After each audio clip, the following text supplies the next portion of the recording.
ಆ ನಿದ್ರಾವಸ್ಥೆ ಜಾಗೃತಾವಸ್ಥೆಯಲ್ಲಿ ನೃತ್ಯವನ್ನ ಮಾಡದಂತೆ ಬುದ್ಧಿ ಅಜ್ಞಾನದಲ್ಲಿ ಲಯವಾದಾಗ ಅದೇನ್ ಮಾಡ್ತದೆ ಅಂದ್ರೆ ಎಲ್ಲಾ ವ್ಯವಹಾರಗಳನ್ನ ಬಿಟ್ಟು ಅದು ಸುಮ್ಮನೆ ಇರ್ತದ ಅವಾಗ. ಆ ಕಾರಣ ಈ ಎಲ್ಲಾ ವ್ಯವಹಾರಗಳನ್ನ ಅಲ್ಲಿ ಬೆಳಗುವುದು ಯಾವುದು ಅಂದ್ರೆ ಅಲ್ಲಿ ದೀಪ ಬೆಳಗ್ತದಲ್ರಿ. ಆ ದೀಪದ ಸಹಾಯದಿಂದ ಎಲ್ಲವನ್ನ ಖಾಲಿ ಆದದ್ದು, ನೃತ್ಯ ಮಾಡದ್ದು, ರಾಜ ಕುಂತಿದ್ದು, ಎದ್ದೋದದ್ದು ಎಲ್ಲ ಖಾಲಿ ಖಾಲಿ ಅಂತ ತೋರಿಸೋದು ದೀಪ. ಅದರಂತೆ ದೇಹದಲ್ಲಿ ನಡೆಯುವಂತ ಸಕಲ ಕ್ರಿಯೆಗಳನ್ನ ಬೆಳಗುವುದು ಯಾವುದು ಅಂದ್ರೆ ರಂಗದಡಿಯ ದೀಪದಂತೆ, ಅಂದ್ರೆ ಇಲ್ಲಿರುವಂತ ಆತ್ಮನೇ ದೀಪ ಅಂತ. ಆತ್ಮ ದೀಪ. ಈ ಒಂದು ಬೆಳಕಿನಿಂದ ಜಾಗೃತ ಅವಸ್ಥೆಗಳಲ್ಲಿ ಎಲ್ಲಾ ವ್ಯವಹಾರಗಳು ನಡೆದರೂ, ಸುಸುಪ್ತಿಯಲ್ಲಿ ಏನೂ ನಡೆಯದಿದ್ದರೂ ಆತ್ಮನು ನಿರ್ವೀಕಾರವಾಗಿದೆ. ಆತ್ಮ ಅಸಂಗವಾಗಿದ್ದು, ಆತ್ಮ ಸಾಕ್ಷಿಯಾಗಿದ್ದು ಅದು ಬೆಳಗುತ್ತದೆ ಅಂದ್ರು. ಕಾರಣ ದೃಷ್ಟಾಂತ ದಾಷ್ಟಾಂತಗಳ ವಿವರಣೆ ಏನು ಅಂತಂದ್ರೆ, ನಾಟಕ ಶಾಲೆಯಲ್ಲಿನ ದೀಪವು ಅಲ್ಲಿ ನಡೆಯುವ ವ್ಯವಹಾರಗಳೆಲ್ಲವನ್ನು ಎಲ್ಲವೂ ಮುಗಿದ ಮೇಲೆ ಅದರ ಅಭಾವವನ್ನು, ಅದರ ಭಾವ ಮತ್ತು ಅಭಾವ ಎರಡನ್ನ ನಿರ್ವೀಕಾರವಾಗಿದ್ದು ಬೆಳಗಿದಂತೆ ಎಲ್ಲವನ್ನ ಸಮಾನವಾಗಿ ಬೆಳಗ್ತಲ್ಲ. ಮತ್ತು ನರ್ತಕಿ ಕುಣಿಯುವಾಗ ಯಾವ ಬೆಳಕಿತ್ತು, ಆ ನರ್ತನ ಮುಗಿದ ಮೇಲೆ ಅದೇ ಬೆಳಕಾವ. ರಾಜ ಮಂತ್ರಿ ಕುಂತಾಗ ಯಾವ ಬೆಳಕಿತ್ತು, ಅವ್ರು ಎದ್ದೋದ ಮೇಲೆನೂ ಅದೇ ಬೆಳಕಾವ. ಅದಕ್ಕ ಆ ನಾಟ್ಯದ ಸಭಿಕರ ಏನಾದ್ರೂ ಸಂಬಂಧ ಆಗಿದೇನು ಅಂದ್ರೆ ಸಂಬಂಧ ಇಲ್ಲ. ಅದಕ್ಕೆ ರಾಜ ಕುಂತನೂ ಸಂಬಂಧ ಇಲ್ಲ, ಎದ್ದೋದು ಸಂಬಂಧ ಇಲ್ಲ. ನೃತ್ಯಗಾರತಿ ನಾಟ್ಯ ಮಾಡಿದ್ರು ಸಂಬಂಧ ಇಲ್ಲ, ಮಾಡದಿದ್ರು ಸಂಬಂಧ ಇಲ್ಲ. ವಾದ್ಯವನ್ನ ಬಾರಿಸುವವರು ಬಾರಿಸಿದ್ರು ಸಂಬಂಧ ಇಲ್ಲ, ಬಾರಿಸದಿದ್ದರೂ ಸಂಬಂಧ ಇಲ್ಲ. ಯಾಕಿಲ್ಲ ಅಂದ್ರೆ ಇವೆಲ್ಲಕ್ಕಿಂತ ಬೇರೆಯಾಗಿದೆ ದೀಪ. ಎಲ್ಲಕ್ಕಿಂತ ಬೇರೆ ಅಲ್ಲ ಅದು. ದೀಪ ವಾದ್ಯ ಆಗಿಲ್ಲ, ದೀಪ ನರ್ತಕಿ ಆಗಿಲ್ಲ, ದೀಪ ರಾಜ ಆಗಿಲ್ಲ, ದೀಪ ಮಂತ್ರಿ ಆಗಿಲ್ಲ, ದೀಪ ಸಭಿಕರಾಗಿಲ್ಲ. ಅದಕ್ಕೆ ಅದರ ಸಾಯಿಲ್ಲದೆ ಯಾವುದು ಬೆಳಗೋದಿಲ್ಲ, ಏನು ನಡೆಯಂಗಿಲ್ಲ ಅಲ್ಲಿ. ಅದೇ ರೀತಿಯಾಗಿ ನಮ್ಮ ಒಳಗಿರುವಂತ ದೀಪ ನಿರ್ವೀಕಾರವಾಗಿದ್ದು ಬೆಳಗಿದಂತೆ ನಮ್ಮ ದೇಹದಲ್ಲಿರುವ ಸಾಕ್ಷಿಯಾದ ಆತ್ಮನು ಕೂಡ ನಿರ್ವೀಕಾರವಾಗಿದ್ದುಕೊಂಡು, ಅದಕ್ಕೆ ಆಕಾರ ನಿರಾಕಾರವಾಗಿದ್ದುಕೊಂಡು ದೇಹಯ ಇಂದ್ರಿಯಾದಿಗಳಿಂದ ನಡೆಯುವ ಎಲ್ಲಾ ಕ್ರಿಯೆಯನ್ನು ಬೆಳಗುತ್ತದೆ. ಬೆಳಗ್ತಾರಂದ್ರೆ ಅದು ಸಂಖ್ಯೆ ಇಲ್ಲ ನೋಡಮ್ಮ. ದೀಪಕ್ಕ ನಾಟ್ಯ ಶಾಲೆಯ ಯಾವುದೂ ಸಂಗಿಲ್ಲ. ಆ ದೀಪ ಇಲ್ಲಂದ್ರೆ ಏನು ನಡೆಯಂಗಿಲ್ಲ. ಆತ್ಮನಿಗೆ ದೇಹ ಇಂದ್ರಿಯಾದಿಗಳ ವ್ಯವಹಾರ ಸಂಬಂಧ ಇಲ್ಲ. ಆತ್ಮ ಇಲ್ಲದೆ ಯಾವ ವ್ಯವಹಾರ ನಡೆಯಂಗಿಲ್ಲ ಅಂತ. ಈ ರೀತಿಯಾಗಿ ಇದಕ್ಕೆ ಮತ್ತೊಂದು ದೃಷ್ಟಾಂತ ಏನಂದ್ರೆ,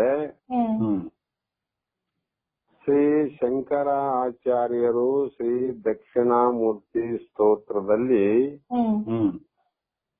ಈ ರೀತಿ ಹೇಳಿದ್ದಾರೆ ಅನ್ನುವಂದಕ್ಕ ಒಂದು ಶ್ಲೋಕವನ್ನು ಹೇಳ್ತಾರಮ್ಮ. ನಾನಾ ಛಿದ್ರ ಘಟೋದರ ಸ್ಥಿತ ಮಹಾದೀಪ ಪ್ರಭಾ ಭಾಸ್ವರಂ ಜ್ಞಾನಂ ಯಶ್ಯತು ಚಕ್ಷುರಾದಿಕರಣ ದ್ವಾರ ಬಹಿಸ್ಪಂದತೆ ಜಾನಾಮಿತಿ ತಯಮೇವ ಭಾಂತ ಮನುಭಾತೆ ತತ್ಸಮಸ್ತಂ ಜಗತ್ತು ತಸ್ಮೈ ಶ್ರೀ ಗುರುಮೂರ್ತಯೇ ನಮಃ ಇದಂ ಶ್ರೀ ದಕ್ಷಿಣಾಮೂರ್ತಿ ಅಂತ ಹೇಳಿ ಇದರ ಅರ್ಥ ಏನು ಅಂದ್ರೆ ಅನೇಕ ಛಿದ್ರಗಳೆಲ್ಲ ಒಂದು ಕೊಳ. ಇವೆಲ್ಲ ಶಾಸ್ತ್ರ ಬಂದು ಹೋಗ್ಯವಮ್ಮ. ಅದ ಪಕ್ಕ ಮಾಡಕ್ಕೆ ಇದನ್ನ ಈ ಗ್ರಂಥ ತಗೊಂಡಿದ್ದೀಗ ಪಕ್ಕ ಆಗ್ಬೇಕಲ್ರಿ. ಅನೇಕ ಛಿದ್ರ ಅಂದ್ರೆ ಅನೇಕ ರಂಧ್ರಗಳಿರುವಂತ ತೂತಿರುವಂತ ಒಂದು ಕೊಳ. ಆ ಕೊಳದ ಒಳಗೆ ಒಂದು ದೀಪ ಹಚ್ಚಿಟ್ಟಾರ. ಆ ದೀಪ ತನ್ನ ಬೆಳಕಿನಲ್ಲಿ ತಾನು ಬೆಳಗಿ. ಆ ದೀಪವನ್ನು ನಾವು ಈಗ ಲೈಟ್ ಆದಂತ ಹೇಳ್ತಲ್ಲಮ್ಮ ನಾವು. ಯಾರ ಬೆಳಕಿನಿಂದ ಲೈಟ್ ಆದಂತ ಹೇಳ್ತೀವಿ ಅಂದ್ರೆ ಆ ಲೈಟಿನ ಬೆಳಕಿನಿಂದನೇ ಲೈಟ್ ಅನ್ನು ತಿಳಿತೀವಿ. ಸೂರ್ಯನ ಬೆಳಕಿನಿಂದನೇ ಸೂರ್ಯನ ತಿಳಿದಂಗ, ಚಂದ್ರನ ಬೆಳಕಿನಿಂದಲೇ ಚಂದ್ರನ ತಿಳಿದಂಗ ಆ ಒಂದು ಕೊಡದಲ್ಲಿರುವಂತ ದೀಪವನ್ನ ತನ್ನ ಬೆಳಕಿನಲ್ಲಿ ತಾನು ಬೆಳಗಿಸಿಕೊಂಡು ತನ್ನ ಬೆಳಕಿಗೆ ಸಂಬಂಧಪಟ್ಟ ದೀಪದ ಯಾರಿಗೆ ದೀಪಕ್ಕೆ ಸಂಬಂಧ ನಮ್ಮ ಎಣ್ಣೆ ಬತ್ತಿ, ಎಣ್ಣೆ ಬತ್ತಿ ಪ್ರಣೀತಿ ಸಂಬಂಧ ತಾನು ಪ್ರಕಾಶಮಾನವಾಗಿದ್ದು ತನ್ನ ಬೆಳಕಿನಲ್ಲಿ ತನಗೆ ಸಂಬಂಧಪಟ್ಟ ಬತ್ತಿಯನ್ನ ಎಣ್ಣೆಯನ್ನ ಪ್ರಣೀತಿಯನ್ನ ಬೆಳಗಿ ಮತ್ತೆ ಕೊಡದ ಒಳ ಭಾಗವನ್ನೆಲ್ಲ ಪ್ರಕಾಶವನ್ನ ಮಾಡಿ ಕೊಡದಾಗ ಎಲ್ಲ ಕಡೆ ಬೆಳಕಾದಿಲ್ಲಮ್ಮ. ಇಷ್ಟ ಅಲ್ಲದೆ ಈ ಅನೇಕ ರಂಧ್ರಗಳೇನಾವಲ್ಲಮ್ಮ, ಆ ರಂಧ್ರಗಳ ದ್ವಾರ ಆ ಕೊಡದ ಒಳಗಿರುವಂತ ದೀಪದ ಬೆಳಕು ಆ ಕೊಡದ ಸಂಧಿಯಿಂದ ಹೊರಬಂದು ಹೊರಗೆ ಬರ್ತಲ್ಲಮ್ಮ. ಹೊರಗೆ ಬಂದ್ಮೇಲೆ ಮತ್ತೇನ್ ಮಾಡ್ತಂದ್ರೆ ಆ ಹೊರಗೆ ಬಂದಂತ ಪ್ರಕಾಶ ಹೊರಗಿನ ಎಲ್ಲಾ ವಸ್ತುಗಳನ್ನು ಕೂಡ ಬೆಳಗ್ತವೆ. ಅದ್ರ ಬೆಳಕಿನಾಗ ವಸ್ತು ಗೊತ್ತಾಗ್ತಾವಿಲ್ಲ, ಯಾಕ ಬೆಳಕು ಬಂದವ. ಬೆಳಕು ಎಲ್ಲಿಂದ ಬಂತ್ರಿ? ಕೊಡದಾಗ. ಕೊಡದ ಒಳಗ ದೀಪ ಅದ, ಕೊಡದ ಒಳಗೆ ಬೆಳಕಾದ. ಇರ್ಲಿ, ಕೊಡದ ಹೊರಗೆ ಹೆಂಗ್ ಬಂತು ಅಂದ್ರೆ ಅದಕ್ಕೆ ಇರುವಂತ ರಂಧ್ರಗಳ ಮುಖಾಂತರ ಹೊರಗೆ ಬಂತು, ಹೊರಗಿದ್ದು ಗೊತ್ತಾಯ್ತು. ಮತ್ತು ಸೂರ್ಯ ರೂಪದಿಂದ ಸಮಸ್ತ ಜಗತ್ತನ್ನು, ಸಾಮಾನ್ಯ ರೂಪದಿಂದ ಸಮಸ್ತ ಬ್ರಹ್ಮಾಂಡವನ್ನು ಬೆಳಗುತ್ತದೆ. ಏನ್ ಮಾಡ್ತಾರನ್ನ? ಸಮಸ್ತ ಜಗತ್ತನ್ನು ಸಾಮಾನ್ಯ ರೂಪದಿಂದ, ಸೂರ್ಯ ರೂಪದಿಂದ ಸಮಸ್ತ ಜಗತ್ತನ್ನು ಆತ್ಮನಿಂದ ಸೂರ್ಯ ಬೆಳಗಿಸಿಕೊಂಡು ತಾನು ಬೆಳಗಿಕೊಂಡು ತನಗೆ ಸಂಬಂಧಪಟ್ಟಂತ ಜಗತ್ತನ್ನೇ ಬೆಳತಾನ. ಈ ಬ್ರಹ್ಮಾಂಡವನ್ನು ಕೂಡ ಬೆಳಗೋದು ಅದೇ. ಒಳಗ ಬ್ರಹ್ಮಾಂಡ, ಒಳಗಡೆ ಪಿಂಡಾಂಡ, ಹೊರಗಡೆ ಬ್ರಹ್ಮಾಂಡ.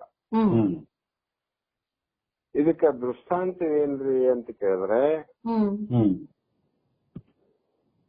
ಸ್ಥೂಲ ದೇಹ ಅಲ್ಲಿ ಕೊಡ ಅಂತ ಹೇಳಿದ್ರೆ ಈ ನಮ್ಮ ಶರೀರದಲ್ಲಿ ಏನ್ರಿ ಸ್ಥೂಲವಾದ ದೇಹವೇ ಒಂದು ಕೊಡ. ಈ ಪಂಚ ಜ್ಞಾನೇಂದ್ರಿಯಗಳೇ 5 ಛಿದ್ರಗಳು ಅಂತ. ಪಂಚ ಜ್ಞಾನ ವಾಕ್ ಪಾನಿ ಕರ್ಮೇಂದ್ರಿಯ. ಇಲ್ಲಿ ಶ್ರೋತ್ರ ತ್ವಕ್ಕು ಜೀವೆ ನೇತ್ರ ಗ್ರಹಣ ಅಂತ ಏನ್ ಹೇಳಿವಿ ಅವೇ 5 ಛಿದ್ರಗಳು. ಇವಕ್ಕೆಲ್ಲ ರಂಧ್ರಗಳಾವಮ್ಮ. ಕೊಡಕ್ಕೆ ರಂಧ್ರ ಇದ್ದಂಗೆ ಕಿವಿಗೆ ರಂಧ್ರ ತೂತಾವಲ್ಲ, ಕಣ್ಣಿಗೆ ಆದ, ಈ ಮೂಗಿಗೆ ಆದ, ಮತ್ತೆ ಚರ್ಮಕ್ಕೂ ಅನಂತ ಸಹಸ್ರಾರು ರಂಧ್ರಗಳಾವ. ಕಾಣಂಗಿಲ್ಲಂದ್ರೆ ಕೂದಲು ಬೆಳೆದಾವಂದ್ರೆ ಅಲ್ಲಿ ಅಲ್ಲಿ ಸಂದು ಆದಂತ ಅರ್ಥ. ರಂಧ್ರಗಳಾವಂತ ಅರ್ಥ, ಸೂಕ್ಷ್ಮವಾದ ರಂಧ್ರ. ಅದಕ್ಕಾಗಿ ಬೇಸಿಗೆ ದಿನದಲ್ಲಿ ಅಥವಾ ಆಯಾಸ ಆದಾಗ ನಮ್ಮ ಚರ್ಮದಿಂದ ಬೆವರು ಬರ್ತದೆ. ಬೆವರು ಬರ್ತದಂದ್ರ ಅಲ್ಲಿ ಬೆವರು ಬರ್ಲಿಕ್ಕೆ ಅವಕಾಶವಾದ ಚಿಕ್ಕ ಚಿಕ್ಕ ತೂತುಗಳಾವಂತ ಅರ್ಥ ಆಯ್ತು. ಇಲ್ಲಿ ನಾವಲ್ಲಮ್ಮ. ಹೀಗೆ 5 ಛಿದ್ರಗಳು. ಹೃದಯವೇ ದೀಪ. ಹೃದಯವೇ ದೀಪ, ಮನಸ್ಸೇ ಎಣ್ಣೆ, ಬುದ್ಧಿಯೇ ಬತ್ತಿ. ಇದರಲ್ಲಿ ಆರೂಢವಾಗಿರುವ ಜ್ಯೋತಿಯೇ ಆತ್ಮ. ಇಲ್ಲಿ ಆತ್ಮ, ಅಲ್ಲಿ ಎಣ್ಣೆ ಬತ್ತಿ ಅಂತ ಹೇಳಿದ್ರು ಮೊದ್ಲು. ಪ್ರಣೀತಿ, ಎಣ್ಣೆ, ಬತ್ತಿ, ಆಮೇಲೆ ದೀಪ. ಇಲ್ಲಿಯೂ ಕೂಡ ಒಳಗ ಸ್ಥೂಲ ದೇಹವೇ ಕೂಡ ಪಂಚ ಜ್ಞಾನೇಂದ್ರಿಯ ರಂಧ್ರಗಳು, ಹೃದಯವೇ ದೀಪ, ಮನಸ್ಸೇ ಎಣ್ಣೆ, ಬುದ್ಧಿಯೇ ಬತ್ತಿ. ಇದರಲ್ಲಿ ಬೆಳಗುವುದೇ ಜ್ಯೋತಿ ಆತ್ಮ ಅಂತ. ಈ ಆತ್ಮ ಜ್ಯೋತಿಯು ತನ್ನ ಬೆಳಕಿನಲ್ಲಿ ತಾನು ಬೆಳಗುತ್ತ. ತನ್ನ ಬೆಳಕಿನಲ್ಲೇ ತಾನು ಬೆಳಗ್ತದೆ ನಮ್ಮದು. ಮತ್ತು ತನ್ನ ಬೆಳಕಿಗೆ ಸಂಬಂಧಪಟ್ಟ ಹೃದಯ ಎಂಬ ದೀಪವನ್ನು ಮತ್ತು ಮನಸ್ಸು ಎಂಬ ಎಣ್ಣೆಯನ್ನು, ಬುದ್ಧಿ ಎಂಬ ಬತ್ತಿಯನ್ನು, ಹೇಗೆ ದೇಹದ ಒಳ ಭಾಗವನ್ನೆಲ್ಲ ಬೆಳಗಿ, ಇವೆಲ್ಲ ಒಳಗಿನೂ ಬೆಳಗ್ತಾವಲ್ಲ ನಮ್ಮಲ್ಲಿ, ಮನ, ಬುದ್ಧಿ, ಚಿತ್ತ, ಅಹಂಕಾರ ಬೆಳಗಿ ಮತ್ತ ಶ್ರೋತ್ರಾದಿ ಪಂಚಜ್ಞಾನೇಂದ್ರಿಯಗಳ ದ್ವಾರ ಹೊರಬಂದು ಕೊಡಗಳಿಂದ ಮತ್ತೆ ರಂಧ್ರದ ಮೂಲಕ ಹೊರಗೆ ಬರ್ತಾವಲ್ಲ ನಮ್ಮ, ಹೊರಗೆ ಬಂದು ಹೊರಗಿನ ವಿಷಯವನ್ನ ಅದು ಪ್ರಕಾಶ ಮಾಡ್ತಾವ. ಈ ರೀತಿ ಪಂಚ ಜ್ಞಾನೇಂದ್ರಿಯ ದ್ವಾರ ಹೊರಬಂದು ಈ ಶಬ್ದ, ಸ್ಪರ್ಶ, ರೂಪ, ರಸ, ಗಂಧಾದಿಗಳೆಂಬ ಪಂಚ ವಿಷಯಗಳನ್ನ ಬೆಳಗುವುದು ಯಾವುದು ಅಂದ್ರೆ ಅದೇ ಆತ್ಮಜ್ಯೋತಿ ಅಂತ. ಕೊಡಲಿನ ದೀಪ ಹೇಗೆ ಹಾಗೆಯೇ ದೇಹದಲ್ಲಿ ಇರುವಂತ ಆತ್ಮವನ್ನುವ ಜ್ಯೋತಿ ಎಲ್ಲವನ್ನ ಬೆಳಗುತ್ತದೆ. ಈ ಆತ್ಮಜ್ಯೋತಿಯೇ ಈಶ್ವರ ರೂಪದಿಂದ, ಸೂರ್ಯ ರೂಪದಿಂದ ಜಗತ್ತು ಬೆಳತಲ್ಲ ನಮ್ಮ. ಈ ಆತ್ಮಜ್ಯೋತಿಯೇ ಈಶ್ವರ ರೂಪದಿಂದ ಜಗತ್ತನ್ನು, ಅಂದ್ರೆ ಜಗತ್ತನ್ನು ನಾಮರೂಪ ಅಂತ, ಅಸ್ಥಿ ಭಾತಿ ಪ್ರಿಯ ರೂಪ ಎಂಬ ಸಾಮಾನ್ಯ ರೂಪದಿಂದ ಸಮಸ್ತ ಬ್ರಹ್ಮಾಂಡವನ್ನು ಬೆಳಗುತ್ತದೆ. ಒಳಗಿನ ನಾಮರೂಪವನ್ನು ಬೆಳಗೋದು ಇದೆ. ಅವನಿಗಿಡ್ಡಾನ, ಎಸ್ರಾನ, ಅಗಿಲಾನ, ಕೆಂಪಾನ, ಕಪ್ಪಾನ, ಅವರು ಹೆಸರು ಹಿಂಗಾದ ಹೀಗಾದಂತ ಎಲ್ಲವನ್ನ ಅರಿಯುವುದು ಅದೇ ಬೆಳಕೆ, ಅದೇ ಜ್ಞಾನ ಅಂತ. ಒಳಗಡೆ ಇರುವಂತ ಅಸ್ಥಿ ಭಾತಿ ಪ್ರಿಯ ಅಂತ ಹೇಳ್ತಾರಲ್ಲ, ಅಸ್ಥಿ ಭಾತೆ ಪ್ರಿಯ ತ್ರಯಂ ಚೈತನ್ಯ ಅಂತ ಬರದಾರ, ಮುಂದೆ ಬರ್ತಾವ ಇವು. ನಾಮರೂಪ ದ್ವಯೇ ಮಾಯಾರೂಪೆ ಅಂತ. ಇವು ಮಾಯಾರೂಪದಿಂದಿರುವಂತವು ನಾಮರೂಪ. ಅಸ್ಥಿ ಭಾತಿ ಪ್ರಿಯವಾಗಿರ್ತಕ್ಕಂಥದ್ದು ನಮ್ಮ ಸ್ವರೂಪ. ಈ ನಾಮರೂಪವನ್ನ ನಮ್ಮ ಸ್ವರೂಪವನ್ನ ಬೆಳಗುವಂತದ್ದು ಅದೇ ಆತ್ಮಜ್ಯೋತಿ. ಈ ರೀತಿ ಸಮಸ್ತ ಬ್ರಹ್ಮಾಂಡವನ್ನ ಬೆಳಗುವಂತದ್ದು ಯಾವುದಂದ್ರೆ ಏಕಂ ಏವಂ ಅದ್ವಿತೀಯಂ ಪರಬ್ರಹ್ಮ. ಈ ರೀತಿ ಮೇಲೆ ಹೇಳಿದ ಎರಡು ದೃಷ್ಟಾಂತಗಳಿಂದ ತಿಳಿದುಕೊಳ್ಳಬೇಕಾದ ಎರಡು ಅಂಶಗಳೇನು ಅಂದ್ರೆ, ನೃತ್ಯ ಶಾಲೆಯ ದೀಪವು ನೃತ್ಯ ನಡೆದಾಗಲೂ ಅದು ಮುಗಿದು ಎಲ್ಲರೂ ಎದ್ದು ಹೋದ ಮೇಲೂ ಹೇಗೆ ನಿರ್ವಿಕಾರವಾಗಿದ್ದು ಪ್ರಕಾಶ ಮಾಡಿತು, ಅದರಂತೆ ಆತ್ಮಜ್ಯೋತಿಯು ಈ ದೇಹದಲ್ಲಿ ಇದ್ದು ಜಾಗೃತ್ ಸ್ವಪ್ನಗಳಲ್ಲಿ ಇಂದ್ರಿಯಗಳಿಂದ ವ್ಯವಹಾರ ನಡೆದರೂ ಸುಸುಪ್ತಿಯಲ್ಲಿ ನಡೆಯದಿದ್ದರೂ ಇದರ ಭಾವ ಅಭಾವಗಳನ್ನ ನಿರ್ವಿಕಾರವಾಗಿದ್ದು ಬೆಳಗುತ್ತದೆ ಅಂತ ಮೊದಲನೇ ದೃಷ್ಟಾಂತ. ಎರಡನೇ ದೃಷ್ಟಾಂತ ಅಂದ್ರೆ, ಘಟದೊಳಗಿನ ದೀಪವು ಘಟದ ಹೊರಗೆಲ್ಲ ಪ್ರಕಾಶ ಮಾಡಿದಂತೆ ಆತ್ಮಜ್ಯೋತಿಯು ದೇಹದ ಒಳಗು ಮತ್ತು ಹೊರಗೆ ಎಲ್ಲವೂ ಸಾಕ್ಷಿ ರೂಪದಿಂದ ಸ್ವಯಂ ಪ್ರಕಾಶದಿಂದ ಬೆಳಗುತ್ತದೆ. ಈ ಎರಡೂ ಅಂಶಗಳನ್ನ ಮೇಲೆ ಹೇಳಿದ ಎರಡು ದೃಷ್ಟಾಂತಗಳಿಂದ ತಿಳಿದುಕೊಳ್ಳಬೇಕು ಅಂತ ಇಲ್ಲಿವರೆಗೆ ಹೇಳಿದರು. ಮತ್ತ ಇಲ್ಲಿಯವರೆಗೂ ಮಾಡಿದ ವರ್ಣನೆ ವಿಚಾರ ಇದರ ಸಾರಾಂಶ ಏನು ಅಂತ ವಿಚಾರ ಮಾಡಿದಾಗ,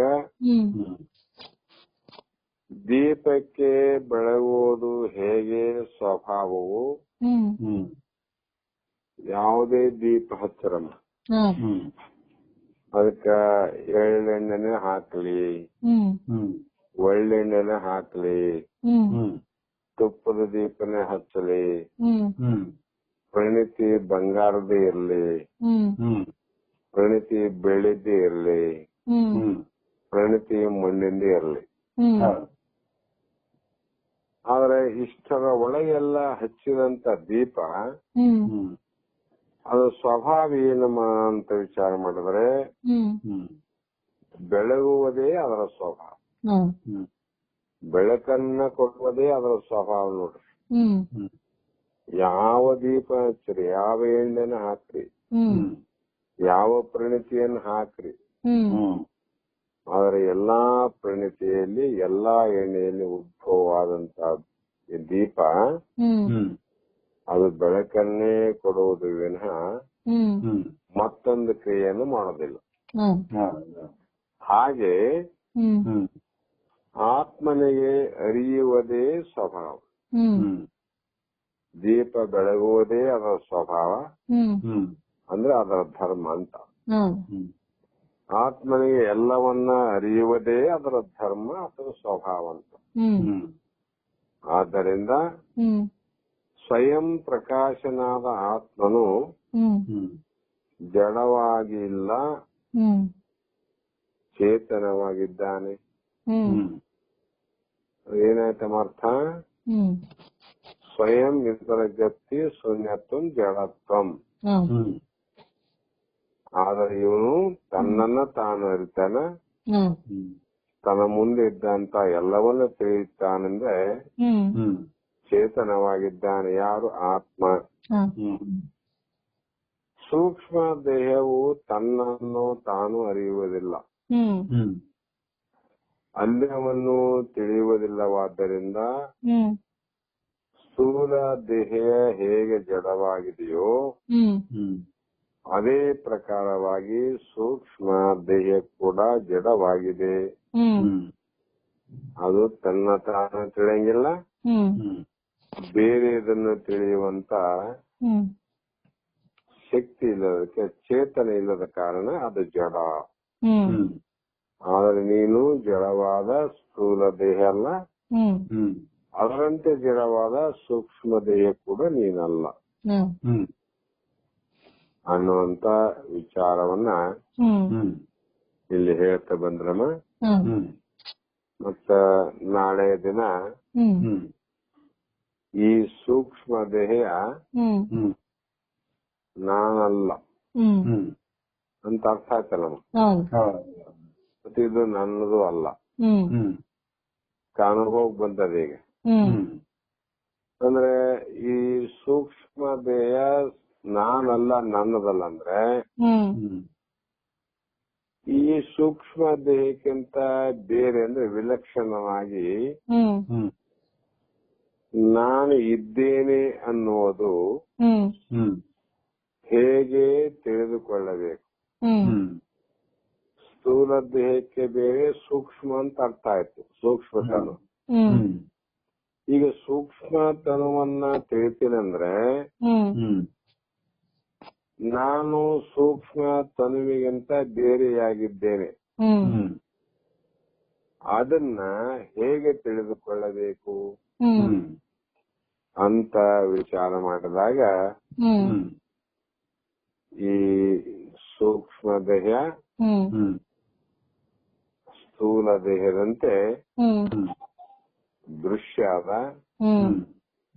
ದೃಶ್ಯ ಅಂದ್ರೆ ನಾವು ನೋಡ್ತೇವಲ್ಲಮ್ಮ, ಯಾವುದೇ ವಸ್ತು ಕಾಣ್ತದಂದ್ರೆ ಅದು ದೃಶ್ಯ ಇರ್ಬೇಕಂತ. ಮತ್ತೆ ಅದು ಜಡ ಅದ. ಯಾವುದು ತೋರ್ತದಂದ್ರೆ ಅದು ಜಡವಾಗಿರ್ಲೇಬೇಕಂತ.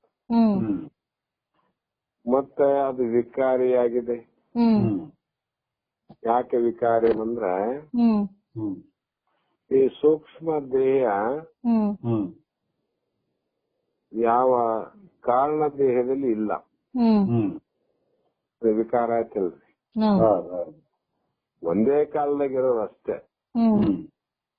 ಇದು ಸ್ವಪ್ನಾವಸ್ಥೆಯಲ್ಲಿ ಮಾತ್ರ ತೋರ್ತವ, ಜಾಗೃತದಲ್ಲಿ ಇಲ್ಲ, ಕಾರಣ ದೇಹದಲ್ಲಿ ಇಲ್ಲ. ಅಂದಾಗ ಇದು ಆತ್ಮನಂತೆ ಮೂರು ಅವಸ್ಥೆಯಲ್ಲಿ ಇರುವುದಲ್ಲ, ಇದು ವಿಕಾರ ಆಗದು. ಆದ್ರೆ ಆತ್ಮನಾದ ನಾನು ಇದನ್ನು ನೋಡುವ ದ್ರಷ್ಟನು. ನಾನು ದೃಶ್ಯ ಅಲ್ಲ, ದ್ರಷ್ಟನು, ನೋಡುವವನು. ನೋಡ್ತೇನೆಂದ್ರೆ ನಾನು ಚೇತನನು.